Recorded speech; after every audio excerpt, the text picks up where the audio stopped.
Okay, so like I said, I'm doing 2 videos today. Here's the last part of my story, and I just hope you guys enjoyed it. Please comment and subscribe.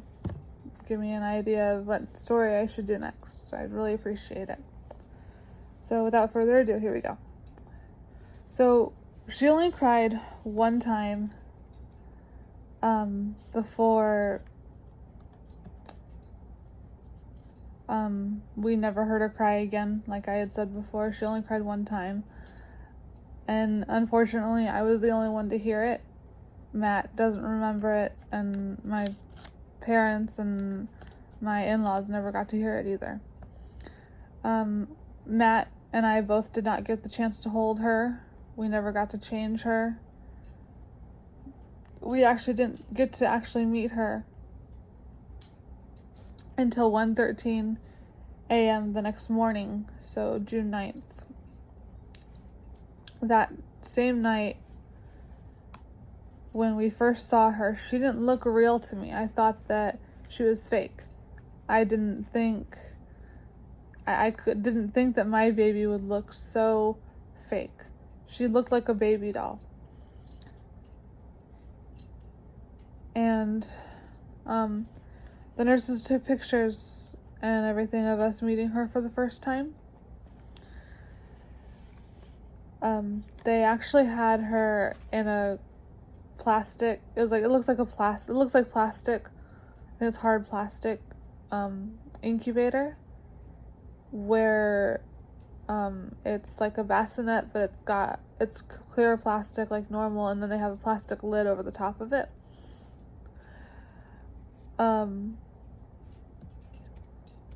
We were allowed to touch her and talk to her and feel her skin and her warm body and everything. The nurses took not very many pictures, not very good ones either. They weren't very good pictures, but they're nurses, not, they're not perfect. Riverside only keeps the babies if they're 25 weeks or older, and she was 34 weeks and 1 day, so she was 6 weeks early. So they had to transfer her to LA, and they didn't offer me the chance to go with her. I was in Riverside all day June 9th, and most of the day until like 4 or 5 o'clock on June 10th, which is my birthday. And then they moved me to LA to be with my baby because I asked. I wasn't offered the chance to be transferred. I had to ask for it, so eventually they let me. I was only in LA for 1 day. I got there, they fed us dinner, and then they asked if I wanted to go see my baby, and I said yeah, and they said because I had a C-section they wanted to put me in a wheelchair, and I said okay, so they put me in a wheelchair to go see the baby, and Matt and I were allowed to go see her. But I was only there for 24 hours, or not even 24 hours, and then on June 11th they let me go home. I was in the hospital only from June 7th at night to June 11th, like 5 o'clock. So, just not that long.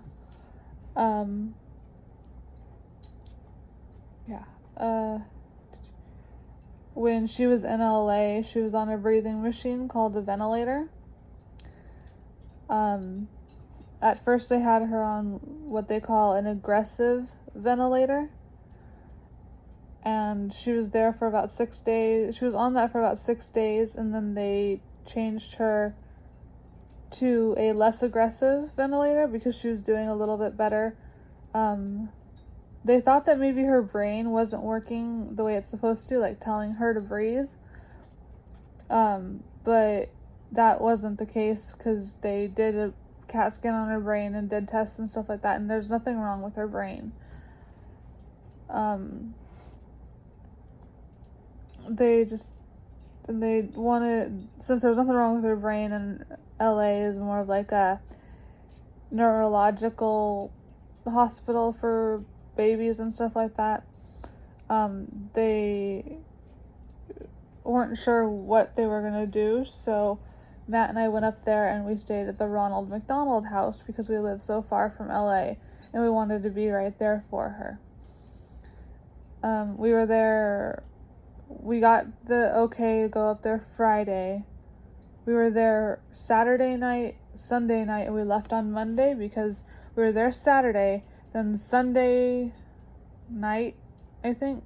Yeah, Sunday night, they called me and told me and my husband Matt that they're going to transfer her to Fontana because they're more equipped to deal with something that's not neurological.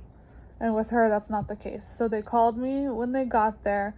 The guy told me who, the driver for the ambulance and whatever, told me who he was. He said that he's gonna load her up in a minute. Once they get her loaded, they'll call me and let me know she's safely loaded.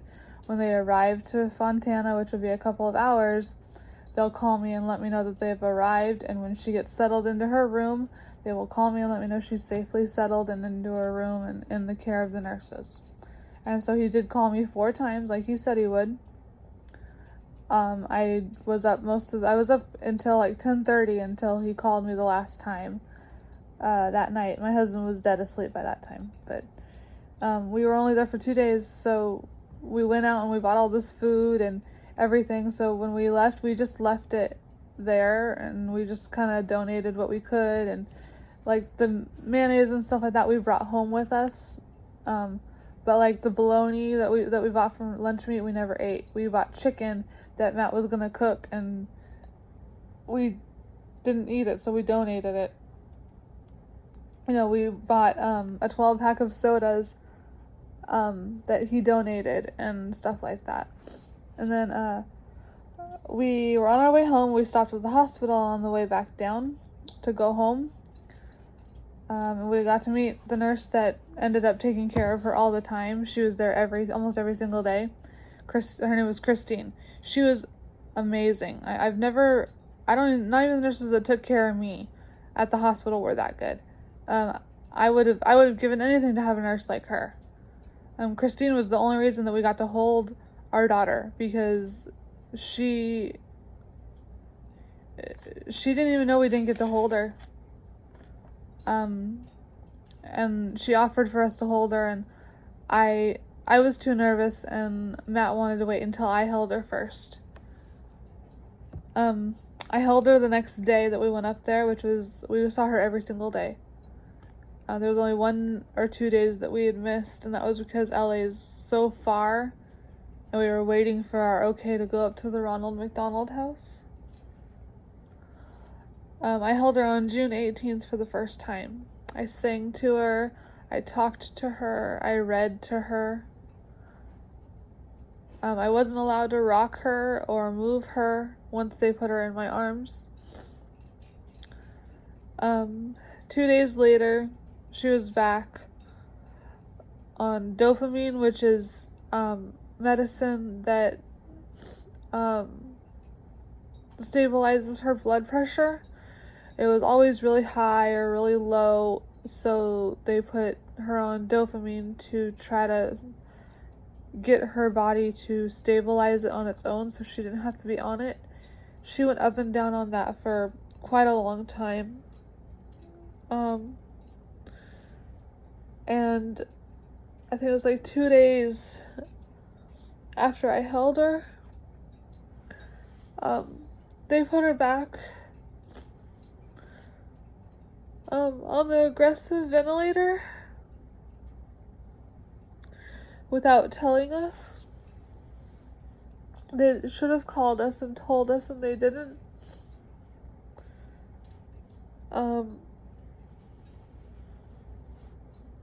She was just going up and down on meds all the time. She couldn't swallow, so they had a tube down her throat that eventually I was allowed to feed her that way, with the milk that I got from pumping. But she was always up and down on meds, and since she couldn't swallow on her own, all of her saliva would build up in her mouth, and it would eventually come to the surface, and she'd like blow bubbles. So my mother-in-law started calling her bubble guppy.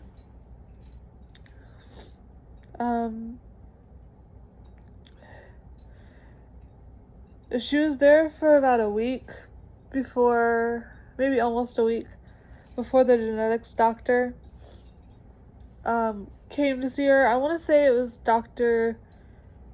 Yu, but I think I'm wrong. I don't remember his name exactly.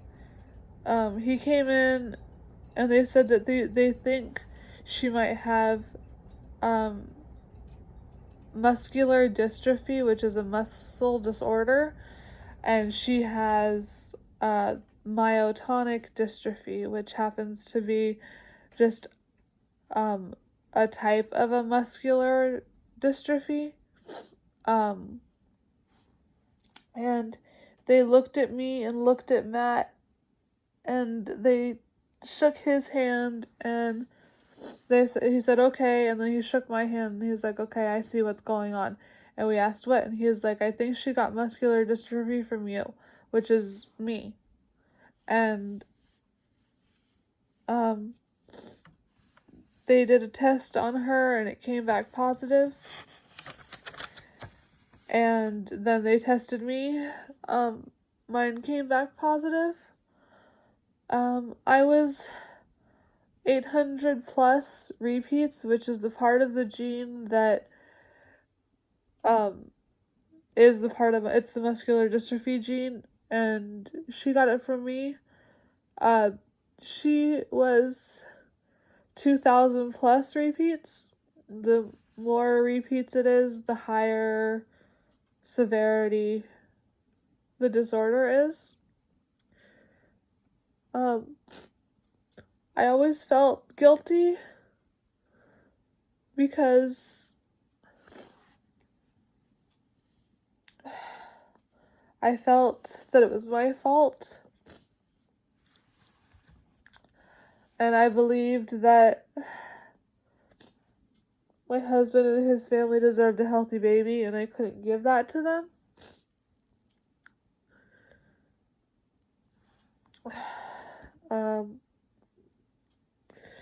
They used to flip her back and forth from her back to her side to her belly.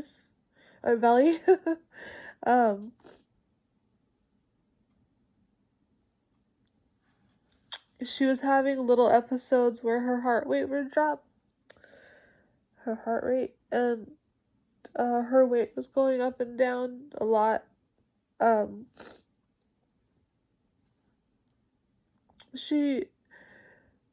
We were there one day,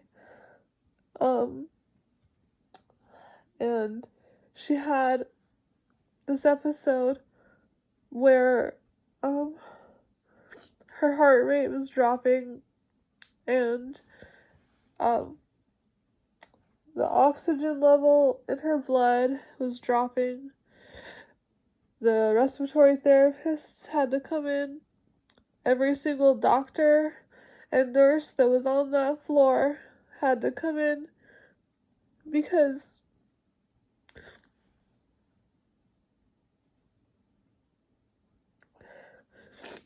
she dropped down to a code white.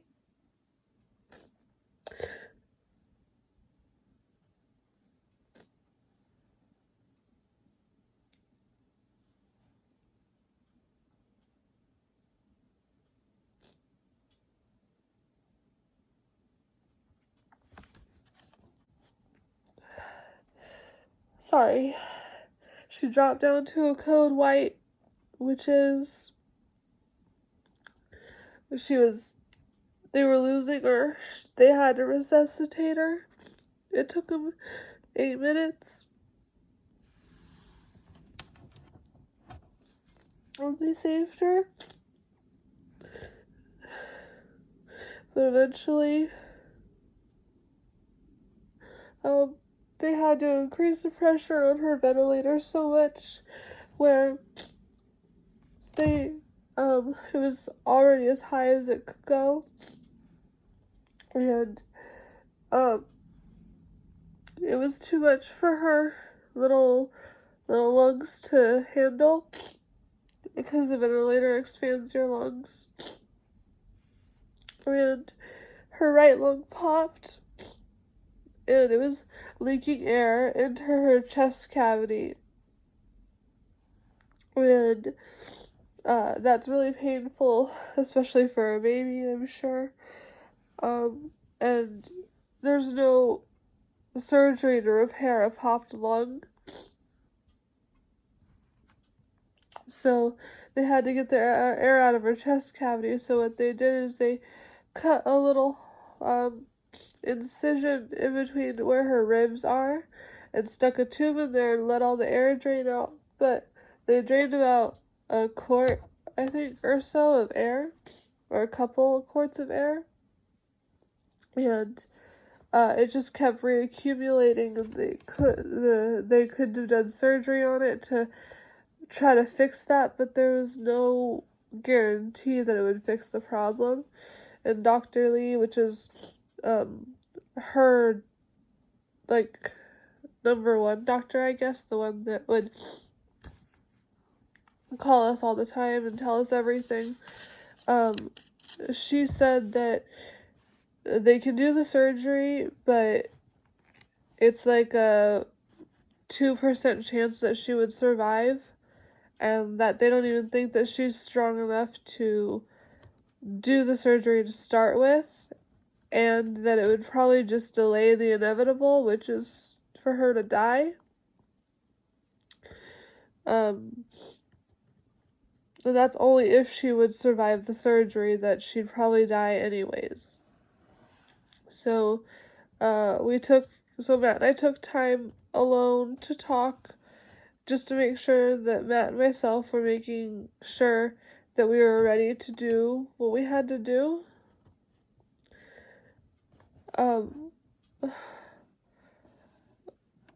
We were sure. We told Mom and Dad. They sat with us. We all got a chance to hold her without all the wires and tubes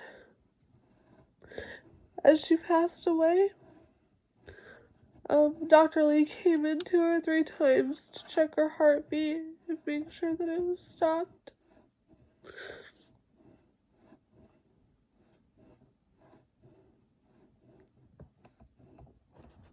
And she gave me probably the best thing any child could do for a parent, and that's, she made me a mom.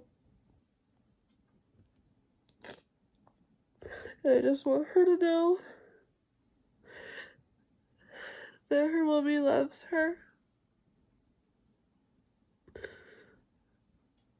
So, Briar Rose, mommy loves you.